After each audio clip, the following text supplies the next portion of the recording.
شيلة بمناسبة زواج المهندس محمد خالد الحارثي. كلمات وأداء عايض الجملي. يا لا لا لا لا لا لا لا لا لا لا لا لا يا لا لا لا لا لا لا.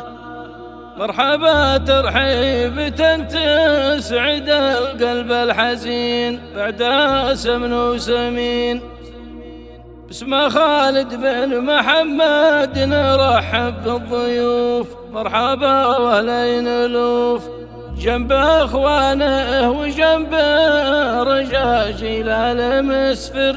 الجمال اللي تنوخ لشد حمالها.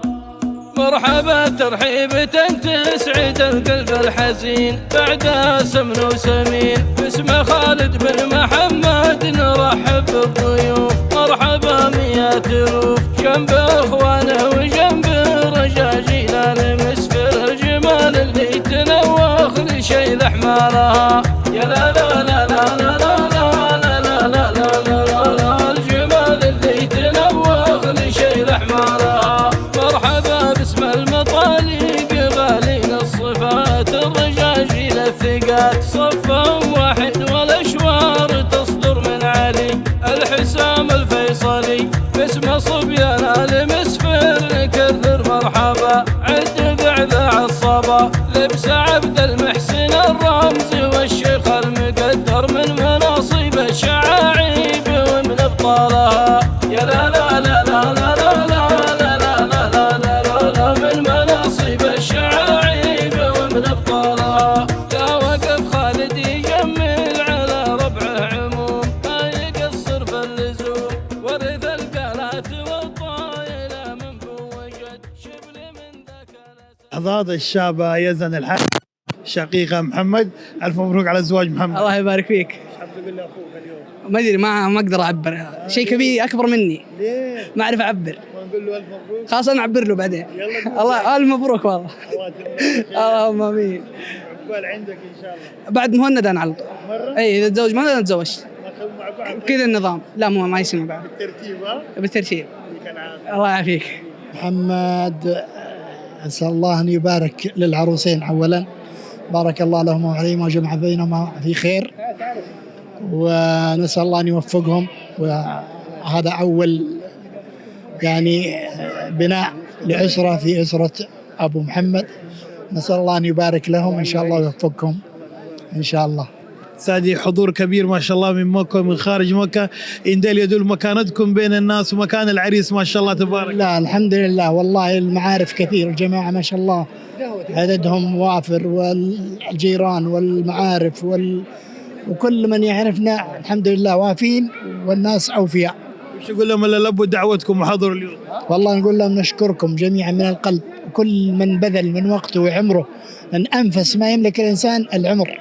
فكل واحد بذل هذه الساعات وجاء ليحضر معك هو يحبك ويقدرك. ولذلك نحن نقدر كل من جاء ونحبه ونشكره على هذا العمل.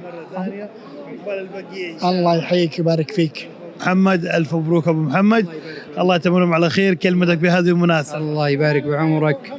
الله في امان الله يا حبيبي. الله يحفظكم في امان الله في امان الكريم. شرفتونا الله يحفظكم.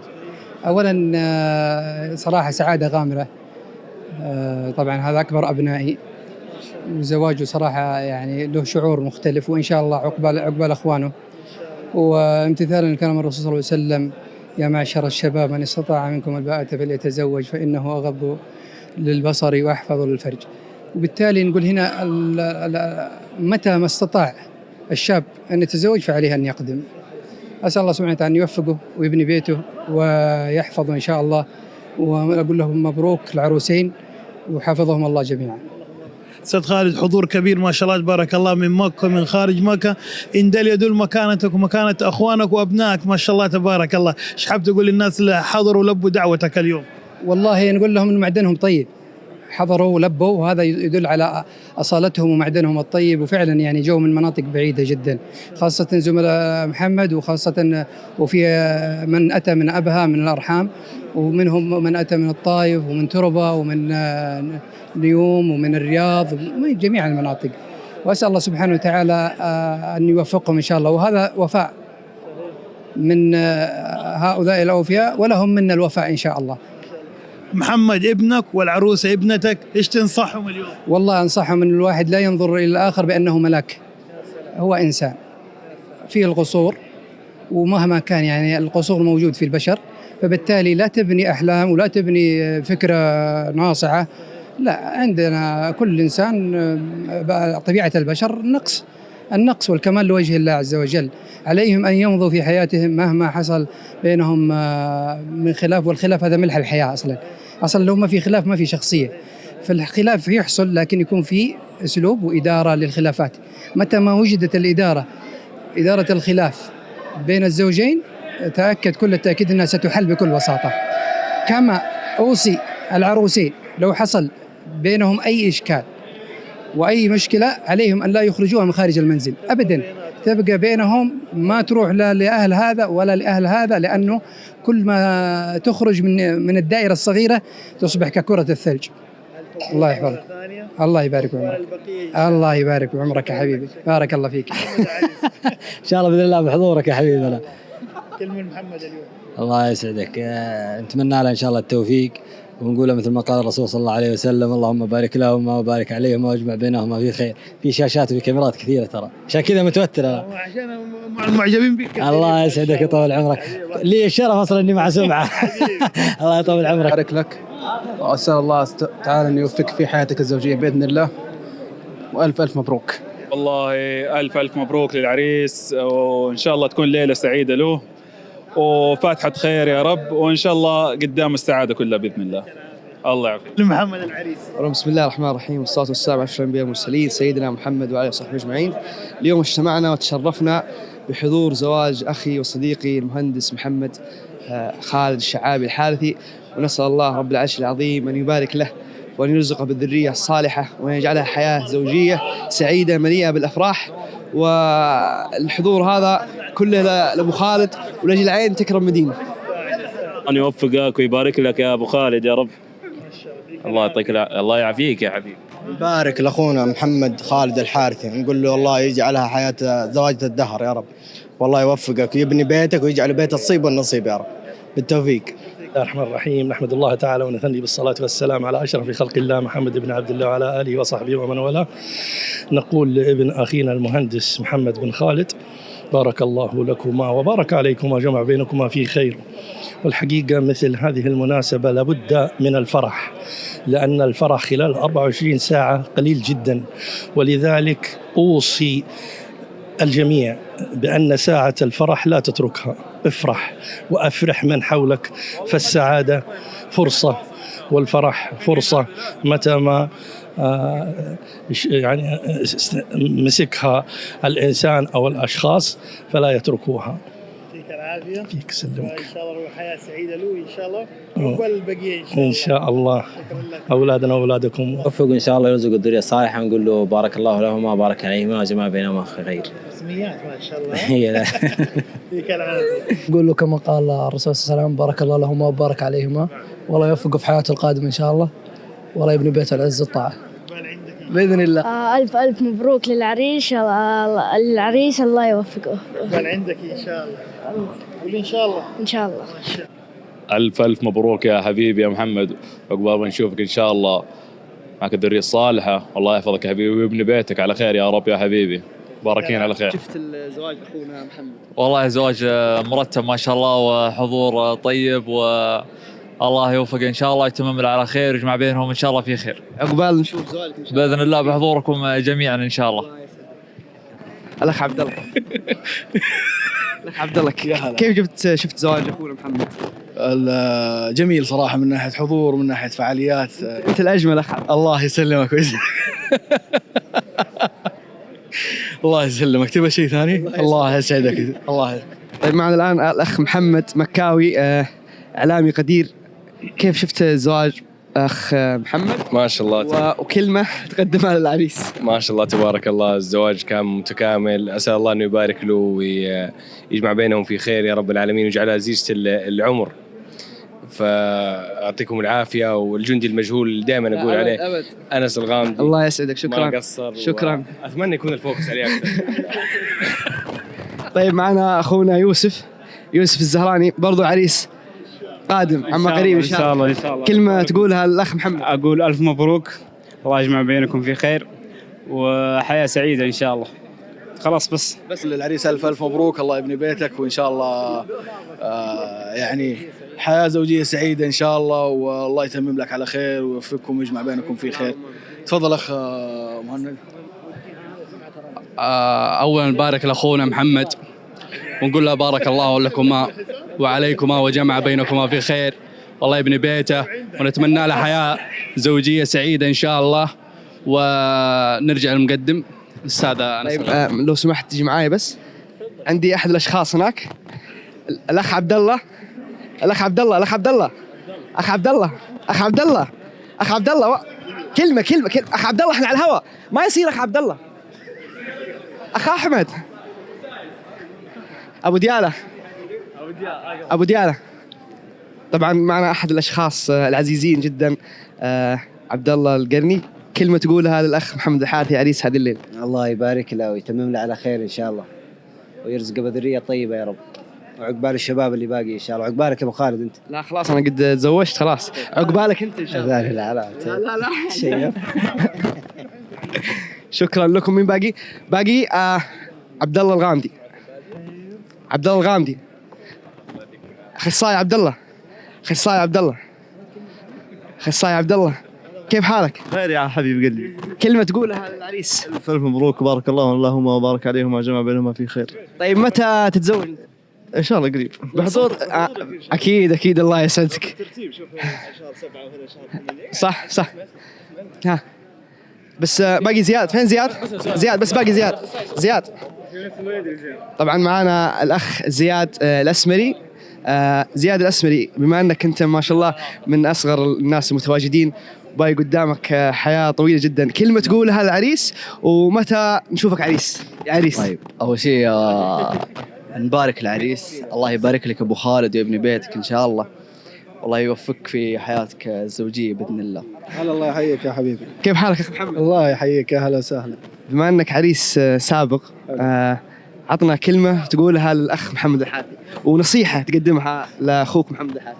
أول شيء أسأل الله العظيم أن يجمع بينكم بالمودة والرحمة، وأن يوفقكم وأن يرزقكم الذرية الصالحة إن شاء الله. الشيء الثاني، الله وأنا أخوك في الصلاة، أهم شيء صلاتك وأذكارك وتحسينك، وأسأل الله أن يوفقكم وين ما تكونون إن شاء الله، وأن يرزقكم الذرية الصالحة. وألف مبروك يا حبيب أخوك. الله يبارك فيك محمد. عبد السلام القرني. عبد السلام، كيف حالك أستاذ عبد السلام؟ حياك الله. أخ عبد السلام، كلمة تقولها للعريس. نقول له بارك الله له وبارك عليه وجمع بينهما في خير، والله يتمم له بخير إن شاء الله. طيب نصيحة تقدمها للعريس؟ أتوقع أنه ما يحتاج أي نصيحة أبو خالد. يعني تشوفه فوق كامل لكل الأمور. شكرا لك. يعطيك العافية. كان معكم أخوكم أنس بن خالد الغامدي، وباقي واحد الأخ نواف. أولا بسم الله الرحمن الرحيم. نبارك لأخونا محمد الحارثي، والله يوفق إن شاء الله ويبارك له ويجمع بينهم على خير، ألف مبروك، والله يرزقك الذرية الصالحة. طبعا كان معاكم أخوكم أنس خالد الغامدي، وتشرفت أني أكون مقابل للشباب وأخويا أخونا محمد الحارثي، ونلقاكم بإذن الله في زواجات أخرى. الله يعافيك. كيف الليلة كانت؟ والله ليلة جميلة، وسرنا بالموجودين هنا، شرفونا ونورونا بحضورهم، أشكرهم صراحة. خلاص قصة هنا. وش تقول أخوك محمد اليوم؟ الله يوفقه، محمد تعب وشقى في حياته، والله يوفقه، وكلنا مبسوطين له هذا الزواج والحفل اللي اليوم، فالله يوفقه وييسر أمور حياته والعقبة للباقين إن شاء الله. اليوم ناس جوكم من جدة، من الطائف، من الجنوب، من الرياض، إن دل يدل مكانة الوالد أول شيء ومكانتكم كلكم ما شاء الله. وش تقول للناس إلا لبوا دعوتكم وجوا اليوم؟ الحمد لله، نشكرهم، والله يعطيهم العافية على حضورهم وعلى تواجدهم معنا ووقفتهم معنا، فشكرا لهم وما قصروا، بيض الله وجيهم. عقبال عندك ان شاء الله. ان شاء الله باذن الله قريب ومعاك ان شاء الله. تشرف ان شاء الله. الشرف لي يا حبيبي. شهر شهرين ثلاثة أربعة. لا روح انت سنه وروح بعدها. سنه وروح بعدها. وياك ان شاء الله. يعطيك العافيه. ايش تقول لاخوك محمد اليوم؟ أقول الله يبارك له، وعريسنا الليلة هذه يستاهل يعني. ما قصر معانا ذي السنين كلها، ما شاء الله. ما قصر مع أمي، ما قصر معانا، ما قصر ولا أحد، والكل يشهد له بالخير.